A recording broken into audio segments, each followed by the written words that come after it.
चलिए दोस्तों, हेलो दोस्तों, आज देखेंगे हम लोग Henry fuel principle of management. चलिए देखते हैं Henry fuel principle of management कितने होते हैं। सर 14 होते हैं। आप सभी लोग जानते हैं, नहीं जानते तो जान लीजिए 14 प्रिंसिपल होते हैं। सर हेनरी फ्यूल का जो 14 प्रिंसिपल है वो याद नहीं रहता है किन्हीं को, तो एक ट्रिक है आपको याद रखना है। वो ट्रिक क्या है? Dad UCUSSR।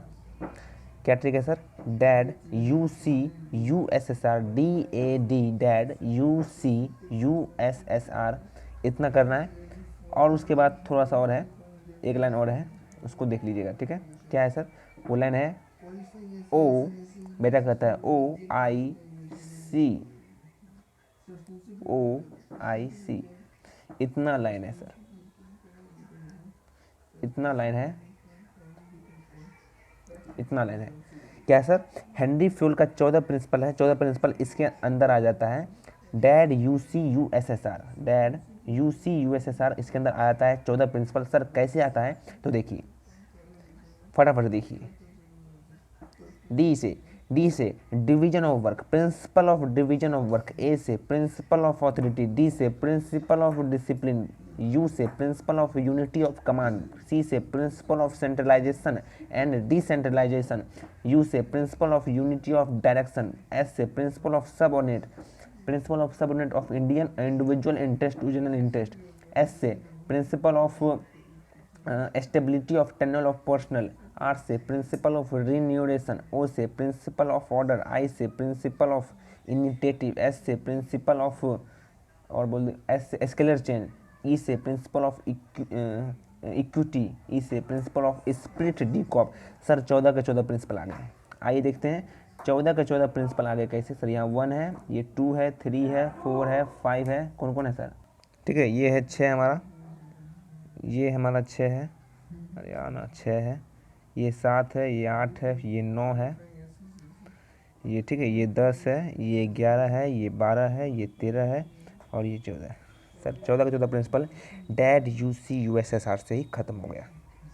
आपको मैं दिखाता हूँ थोड़ा सा पिक्चर से, जो मेन बुक है, मेन बुक से दिखाता हूँ Henry fuel principle of management का 14 का 14। आइए दिखाते हैं, 2 मिनट रुकिए। तो देखिए दोस्तों, यहाँ पर है principle of division of work, दिख रहा है। चलिए, दूसरा है principle of authority and responsibility, principle of discipline, principle of unity of direction, principle of remuneration of person, ठीक है, principle of scalar chain, principle of equity, principle of initiative. आगे देखिए, principle of authority and responsibility, principle of unity of command, principle of subordinate of individual interest to general interest, principle of centralisation and decentralisation, principle of order and principle of stability of tenure of personal. Last है principle of spirit de corps. ठीक है, चलिए तो देख लिया हम लोगों ने प्रिंसिपल ऑफ 14 का 14 प्रिंसिपल देखा NCERT बुक से, मेन बुक से। ठीक है, चलिए इतना क्लियर है।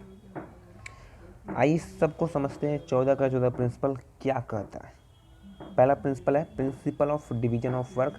Principle of division of work कहता है कि Henry Fayol recommended that the different kinds of work, there are the different kind of work, there are the huge number of work in the organization so that every work is divided into many activity। क्या कहता है sir? कि Henry fuel ने कहा कि recommend किया कि बहुत सारे काम होते हैं, हर एक काम को बांट दो, सब डिवाइड कर दो अलग अलग पर्सन में, और सब डिवीजन के कारण हर एक टास्क सिंपल हो जाता है, अच्छे से कर भी पाते हैं, और हर एक अलग अलग काम को अलग अलग व्यक्तियों में बांट दो ताकि काम भी आसान हो जाए और हर एक व्यक्ति भी अच्छे से काम कर सके। आगे कहते हैं डिवीजन ऑफ वर्क में कि एक इंसान के पास अगर उसके पास उसके एबिलिटी के अनुसार, स्किल के अनुसार, नॉलेज के अनुसार उस काम को दो और हर काम सही होगा। पहला हमने देख लिया कि principal of division of work क्या कहता है। दूसरा है principle of authority and responsibility. Sir कहता है, हेनरी फ्यूल कहते हैं कि ऑथोरिटी का मतलब होता है अधिकार और रिस्पॉन्सिबिलिटी का मतलब होता है जिम्मेदारी। यानी कि हेनरी फ्यूल रिकमेंडेड करते हैं कि किसी भी व्यक्ति को अधिकार उतना ही दो जितना तुम उसे जिम्मेदारी देते हो, मतलब कि अधिकार और रिस्पॉन्सिबिलिटी का बैलेंस बना कर रखो। क्या कहता है सर? कि जो अधिकार है, मान लीजिए ये अथॉरिटी है, ये रिस्पॉन्सिबिलिटी है, ये है अथॉरिटी ए, ये है रिस्पॉन्सिबिलिटी, ये दोनों का बैलेंस बनाना। एक जो तराजू है, ये तराजू है, ठीक है, ठीक है, ये तराजू है, ठीक है, इस तरीके का। तो ये इक्वल होना चाहिए। क्या होना चाहिए सर? इक्वल होना चाहिए। ऑथोरिटी और रिस्पॉन्सिबिलिटी बराबर होना चाहिए। A is equal to R. Authority responsibility बराबर होना चाहिए। सर मान लीजिए ऑथोरिटी और रिस्पॉन्सिबिलिटी बराबर नहीं है तो क्या होगा, आइए देखते हैं। हैंडीफुल कहते हैं कि अगर ऑथोरिटी बराबर नहीं है रिस्पॉन्सिबिलिटी के तो क्या होगा, आइए देखते हैं। एक्सेस ऑफ ऑथोरिटी, यदि मान लीजिए ऑथोरिटी ज़्यादा मिल गया without matching the responsibility, responsibility कम है ऑथोरिटी ज़्यादा है, बिंग नेगेटिव रिजल्ट, तो नेगेटिव रिजल्ट हो जाएगा। अधिकार ज़्यादा रहेगा जिम्मेदारी कम होगी तो नेगेटिव रिजल्ट आ जाएगा। Without matching authority will not allow the worker to complete duty. अगर रिस्पॉन्सिबिलिटी ज़्यादा दे दोगे ऑथोरिटी कम दे दोगे, रिस्पॉन्सिबिलिटी ज़्यादा दे दोगे, सर रिस्पॉन्सिबिलिटी ज़्यादा दे देंगे और ऑथोरिटी कम दे देंगे तो कहीं ना कहीं काम ही नहीं होगा, काम नहीं होगा, काम नहीं होगा। इतना समझ गए सर? तीसरा क्या कहता है? तीसरा प्रिंसिपल कहता है प्रिंसिपल ऑफ डिसिप्लिन। ये बता लीजिए बिहार बोर्ड के एग्जाम में अगर आता है आपको कि हेनरी फ्योल का प्रिंसिपल लिखिए तो 5 लिखिएगा। तो सर मैंने 2 बता दिया है, principle of division of work, principle of authority responsibility, इसी को डिक्टो छाप दीजिएगा। तीसरा देखते हैं प्रिंसिपल ऑफ डिसिप्लिन।